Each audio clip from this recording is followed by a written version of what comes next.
Welcome to a new series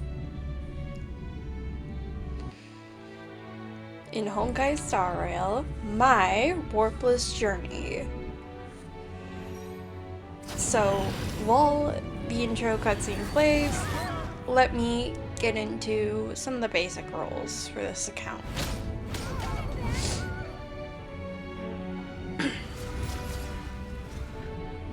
Number 1, no warping for exactly 1 year. Until then, I only acquire characters through free-to-play means. Asta is the one exception because she is a forced warp. I'm allowing support characters because that's a quality of life. I must get as far as possible into the main story, companion missions, and major side missions. And I'm going to attempt to clear Forgotten Hall Simulated Universe in pure fiction as best as my device will allow. I think you couldn't have timed it better. And now, we are on to the birth of our trailblazer. The receptacle's ready. Your decision. I almost Elio said picked this decision will Kalis bring for this about lots account. of changes.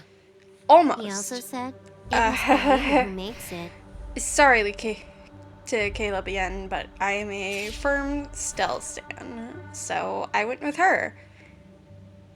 Wanna And give her a new naturally, we name her Warpless, because that is what we are, at least for 1 year. There we go. But now, she is born, and we are going to wake up. How much does she remember? I'll remember you. Time to get up.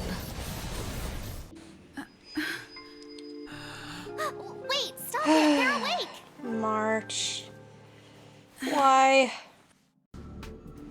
Anyways, so yes, here we are! Warpless! No warping! So I'm going to just skip through all the tutorial real quick. We get Dan Heng, and yay! I hope that one day when we can warp, we get to have the Allegra Clark experience of E29 Dan Heng. Also, I set the birthday to April 6th, which was the day that I started playing on this account, so that way I can make sure that it is exactly 1 year later. And now on to the first major fight. Obviously, it's pretty easy at this point because I have the characters you're supposed to use. And I'm not having the restrictions of like path only or certain things only. And yes, I am happy about 2x speed.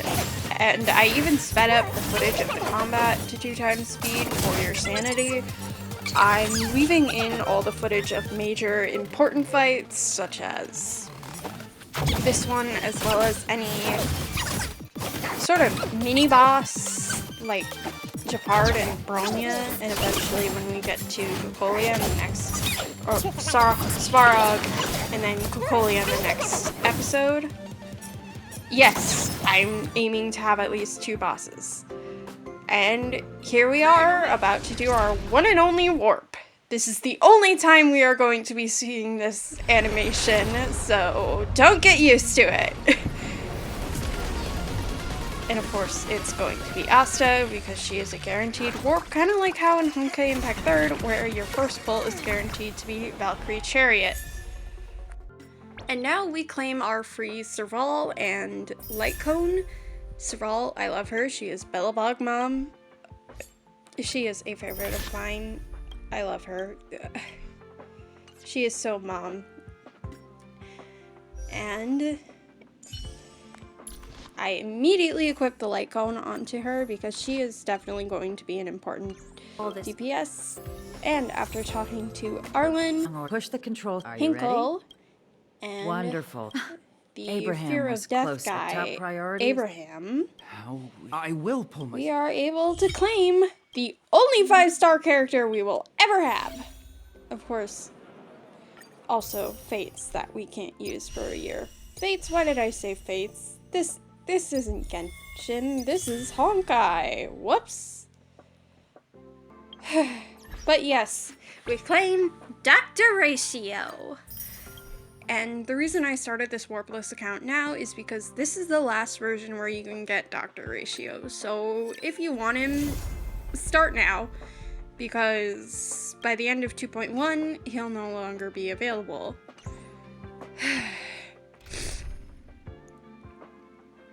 Yikes.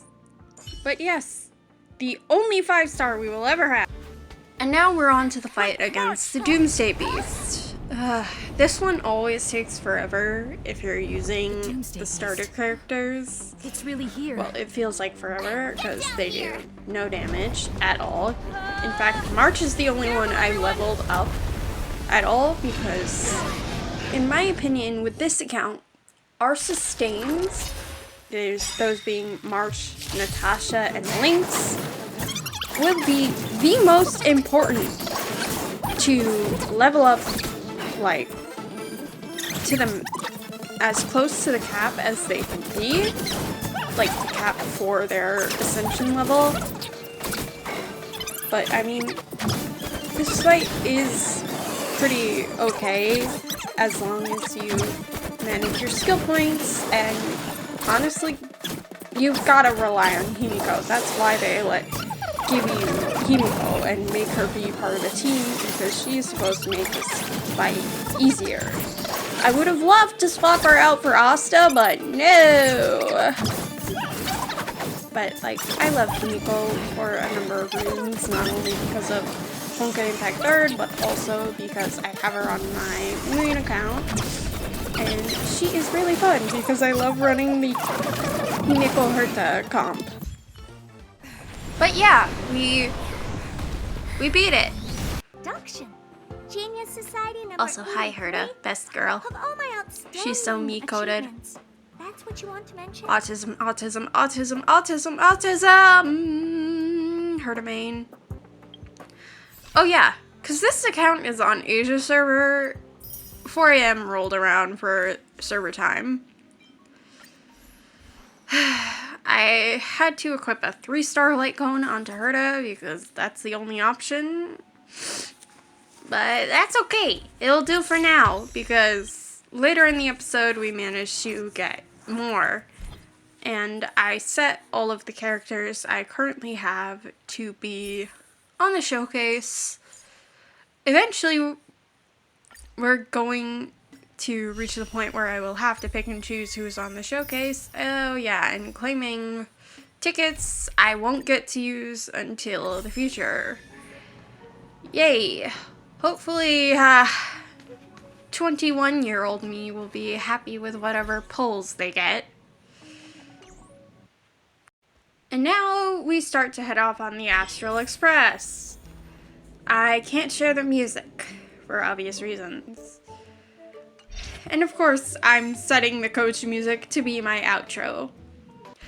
But before we actually head to Belobog, I am going to take a detour to Asta's office and fight a few things in order to get another copy of The Seriousness of Breakfast, which is going to be useful for Herta and maybe even Chingchue down the line. I left this fight in the interest of a longer video, and also to show that this is what happens when you bring characters that have little to no synergy! Whoops! I mean, I am kind of stuck with a very limited option for my characters that I'm able to use. And Ratio will probably be on the back burner for a long time due to the fact that we have to unlock the, the giant space bug boss in order to be able to, actually raise some of his important traces. Not even for, like, getting them past level 6. No, I mean, like, for being able to unlock some of his important passives. It sucks. It sucks. This fight was long because, again, poor team synergy, but yay, we got the Breakfast Plus, Light Cone, and a few achievements along the way, which are jades we won't be able to use. Oh yeah, and once we got to Bellabog, the first thing I did was actually farm some traces, and I used someone's Acheron because I love Acheron. Ugh. Sampo. I do not like him. Oh yeah, and these Silvermane minions, they're kind of a pain in the butt, but I was able to deal with them relatively easily due to having leveled all my characters to level 20 at this point, thanks to the Calyx I cleared. Thank you to that one person's Acheron. Unfortunately, I can't pronounce their name because it's in Japanese. And now, Japard. I love him. I really do. He's so pretty. And that is a banger entrance. Honestly, the Japard fight was pretty easy. Like, I didn't even need to bring Dr. Ratio along. And honestly, my recommendation for both, for any boss really, is to just break as soon as possible. Of course, with Japard, you only need to get him down to 30% HP, because he actually defeats you. So it's really no problem unless you're being crazy and using only one or two characters that you like. Or limiting yourself on path. Anyway, now we meet Cocolia, and honestly there's something I've noticed about her, given that this is now my 4th account that I've ever made, and I can't help but notice the ice on her hand. To me, it clearly screams Frost from the Fragmentum. And now, we fight Bronya. I love Bronya. I have her E1 on my main. She is fun. I even love being a meme and running her propagation, but again, with Bronya, honestly, I managed to get her to not even bring her minions at all. Thanks to Ratio ult, as well as Trailblazer, I was able to break her, like, as soon as possible, and then I managed to land a freeze with March. So I never brought out her minions, which is really cool, because I have never had that happen before on any other account, where I've been able to avoid her minions coming out. Of course, in Simulated Universe, that's gonna be another story, because she starts out with her minions, but, I'll take my small victory.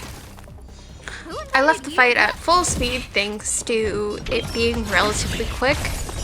If a fight is essentially a minute or less, I will leave the whole thing in. And now we're in Boulder Town, thanks to Sampo.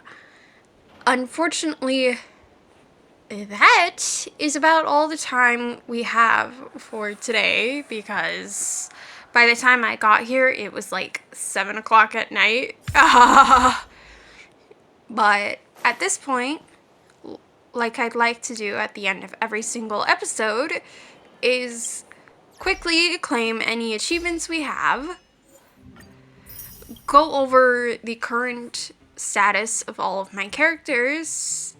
Obviously, everyone is low traces, so no need to worry about that, but I do want to show everyone's level and their equipped light cones, just because I want to have the end of these episodes be sort of like a tracker for the progression on this account. But yeah, right now we have 7 characters, so not quite enough. I haven't even gotten Natasha yet, by the way, because I stopped before that. And now, a look at our jades. We have saved a total of 1,719 jades, which is a little over a 10 pull, which is not bad. Anyway, that's all the time I have for today, so be sure to like, subscribe, comment, maybe follow me on Twitter. It's the same name as my channel. Bye!